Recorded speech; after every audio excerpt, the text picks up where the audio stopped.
Hello. All right. Welcome to this talk. So the topic of this presentation is CXL-enabled heterogeneous active memory tiering. My name is Bhushan Chitlur. I'm from Intel. I'm a systems data center systems architect. I focus on next generation data center architectures that includes heterogeneous accelerators, memory, as well as intelligent fabric. So this is a great segue into the prior talk because the prior talk focused on pooling, and this presentation hopefully motivates people to look beyond pooling to achieve better TCO. So I think many speakers in the past have. Oh, excuse me.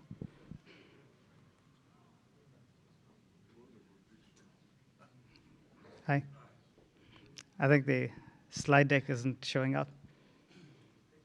That's from my Alaska vacation. I actually took that picture. Do you want to talk about that? Yeah.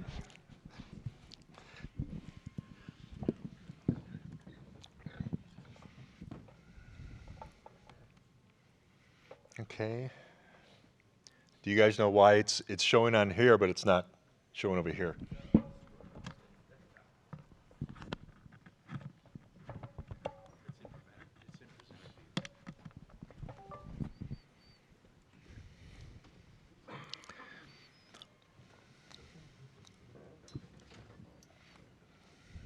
Let's see.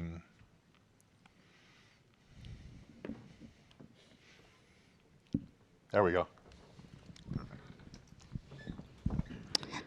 Awesome. So, all right. So I think like many speakers have spoken in the past today, right? There is a problem that has been recognized, and one of the most constrained resources in the data center is memory, and yet it is one of the underutilized elements in the data center.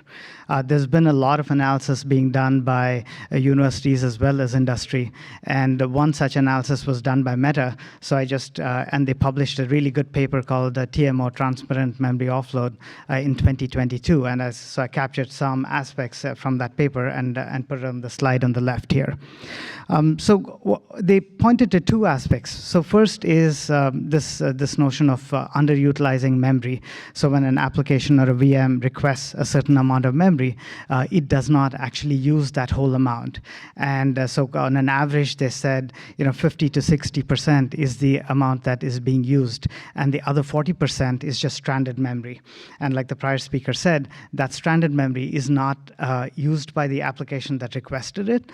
Neither is it available for other applications to use, to improve their own performance. And so that is a total wasted resource. The second aspect that was highlighted in this paper is respect to cost. So if you look at a percentage of the overall infrastructure cost, the system memory cost is about a third, and it's expected to grow moving forward. And so this is a huge, you can think of it as a huge problem, but also an opportunity for us to look at how we can improve that. And they also looked at different types of memory, so compressed memory as well as SSDs. And the SSD line, is really good because it just is flatline across multiple generations, and it is also less than 3% of the overall cost. And so the thinking here is that can we leverage cheaper forms of memory, but yet achieve acceptable performance in order to achieve better TCO. That's sort of the problem statement of this presentation. On the right hand side, you'll see the classical memory pyramid, where what you want hot pages to be mapped to tiers of memory that are close to the CPU, and cold pages to be mapped to further tiers of memory. So given this sort of background, I want to sort of distinguish between two kinds of disaggregated memory topologies. So one is a centralized disaggregated pooling topology. I think the prior speaker spoke extensively regarding that. And another one is a disaggregated tiering topology. So disaggregated memory pooling is a great start. And I think in the past couple of years, it's been on many slides, and now we are actually seeing real implementations. So that's great progress. And in this topology, you essentially have a centralized pooled memory controller that is hooked up to multiple nodes, and that pooled memory controller manages that pool of memory connected behind it, and allocates and onlines and offlines, and enables the efficient sharing of that memory tier 2 in that left side picture. So I think this is a great start, and it does address some of the aspects with regards to underutilized memory. But it does not still address the fact of TCO, right? So it lowers TCO to some extent, but we are still using the same expensive memory that we would use on the local tiers. And so what the right side picture is trying to show is the use of different potentially cheaper forms of memory, and yet achieving acceptable performance. So on the right side picture, this is a memory tiering picture. So you have the tier 1 that is really the DDR connected to the CPU, and then you have the tier 2, which is CXL connected memory, and this is via a disaggregated memory controller, and then this disaggregated memory controller can implement behind it DDR, HBM, or memory semantic SSDs, or even SSDs with smart front ends. And this disaggregated memory controller can also have a remote connectivity to other remote memory nodes, or even other remote compute nodes that can offer memory to the overall pool. The point here, the point here is that the DDR that is part of this tier 2 of memory doesn't have to be the latest greatest, right? And you could use an older generation DDR if you want to, or you could even use SSDs and put the smarts in front of it in order to achieve acceptable performance. And we have had we have built multiple different prototypes to demonstrate the viability of this, and we see quite great promise in using this sort of heterogeneous memory for this kind of use case. So the local memory tier, or tier 2 memory, right? Even though it is physically local to the node, it is still shared amongst all the compute entities on that node. That means if you have a GPU or another accelerator, it can be used for that as part of system memory also. So all the memory that is sitting behind the CXL disaggregated memory controller shows up as a single NUMA node. It doesn't matter whether it is implemented via DDR, HBM, or SSDs, or it's over the network.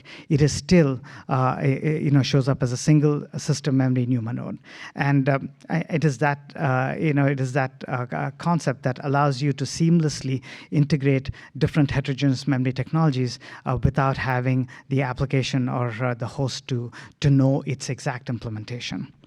So given this sort of a topology, right, now let's dig into one step deeper, right? So what is active memory tiering, right? So active memory tiering, again, is the ability to use cheaper, slower memory augmented with accelerator technologies to offset that slowness. And so what we're saying here is that you can use slower memory, but if you augment it with the right smart front end, then you can achieve acceptable performance. So you can view this architecture as sort of being made as 3 different layers. So one is memory side technologies. This is you can view them as almost like a physical layer that connects up to the different memory technologies themselves. So it could be DDR, HBM, or SSD, right? But given that these are slower memory technologies, you will need something in the front in order to offset that slowness. So in the case of SSDs, for example, right, you will need, of course, an NVMe host controller to talk to that SSD. But an SSD is a block device. A CPU makes requests as at cache line granularity. So what you would actually need to do is to build a module or functionality that first of all converts a cache line request to a block request. And because SSDs have this huge, microsecond, tens of microseconds of latency, you cannot expose that directly to an app. That does not work.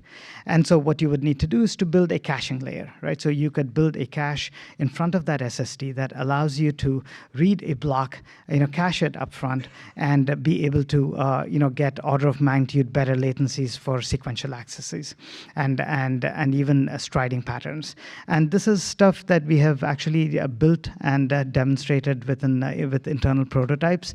And we have seen some really encouraging results wherein even though SSDs have 10 microsecond latencies, when you run industry standard benchmarks like MLC and other memory characterization workloads, you can see sub half microsecond latency. So that's somewhere in the 500 nanosecond range, which becomes a very a practical way of implementing a tier 2 memory. So you could also use DDR and HBM, and you could build a cache. You can use the DDR and HBM itself as a cache for SSDs, or you could build an SRAM-based cache in front of this in order to hide some of that latencies. And the same is true for the remote connectivity as well. So the key here is that the memory side implementation is completely transparent to the host. You may have an NVMe host controller talking to SSDs, you may have a DDR controller, you may have an HBM controller, but none of it is actually visible to the host. This is it just shows up as a single pool of memory that is exposed via the CXL semantics and is used by an application as allocation from a single NUMA node, right? So once you have built out this layer that provides cache line granularity accesses, and you manage the heterogeneity of the memory technologies using in the device disaggregated memory controller device itself, then you can layer on top of it infrastructure services. And I think the prior speaker also mentioned a few of those, including memory memory health monitoring and detection and so forth. But in addition to that, you could do hot cold page detection. So this allows you to seamlessly migrate pages from the hot memory tier and the further cold memory tier, which is this the tier 2 memory. You could also implement things like data deduplication, compression, decompression, encryption, and even data replication. Right, all this can happen seamlessly on this device itself. And you could also implement workload specific accelerators specific to either AI or database on such a device. So if you layer the heterogeneous memory along with these accelerator technologies, all built as a CXL connected device to the host, then you will have some software touch points associated with the actual accelerator components, but not the heterogeneous memory itself. And so this sort of topology, we think, is very well suited to really drive TCO order of magnitude. And this is we have some point data associated with this, and part of the motivation of this talk is to get more people interested in exploring these sort of topologies in order to really drive TCO down order of magnitude when even compared to something like memory pooling, which is a great first step. So now, given that sort of an architecture that is very broad, has multiple different touch points, what kind of a platform do we think can support the implementation? So we propose an FPGA-based platform. FPGAs are really well suited for this sort of an application because they support multiple I/O standards, memory standards. So they support DDR, HBM, ability to implement NVMe host controllers on the device itself. They support our latest Agilex family of FPGAs support supports CXL, by 16, and they support high-speed Ethernet. So this sort of a device is perfectly suited, not just from an interface perspective, but they can also implement the acceleration technologies that are required. And you could customize that, and you could actually evolve a portfolio of your own custom solutions in order to meet a certain class of workloads. So in addition to the Intel offering, there is also a rich ecosystem of partners who are building equivalent cards from that cater to this class of applications, and you can partner with them and start with evaluation, but go all the way to deployment at scale. So we're pretty excited about this whole ecosystem, as well as where this domain is moving. So last slide. So in summary, right? So we think this is the absolute best time to explore heterogeneous memory tiering. There is a great value prop and a great opportunity here for us to really lower the overall TCO value proposition. We think FPGAs are a great device for for the evaluation of this platform, and not just evaluation, but also a scale deployment of this. And the portfolio of technologies that you would actually need are many of which are already available. So it gives you a good head start to go off and evaluate, evaluate this sort of an architecture. There is a demo that we have, by UIUC in conjunction with Intel. So this is offloading of memory-intensive kernel features to a CXL Type2 device. I encourage everyone to go in and speak to the folks there. It's a really good, excellent demo. So there are links here to our, the Agilex, our latest family of FPGAs, the Agilex 7 FPGAs, and also a link to the CXL IP for those of you who are interested. And we also have, I think, Pekan Gupta here in the audience. So if anybody is interested in, in learning more about the partner ecosystem, or need to need to get more information on either our boards, our partner boards, or anything, please feel free to speak to Pekan. He's from our business unit, and he can help, facilitate those conversations moving forward. Thank you.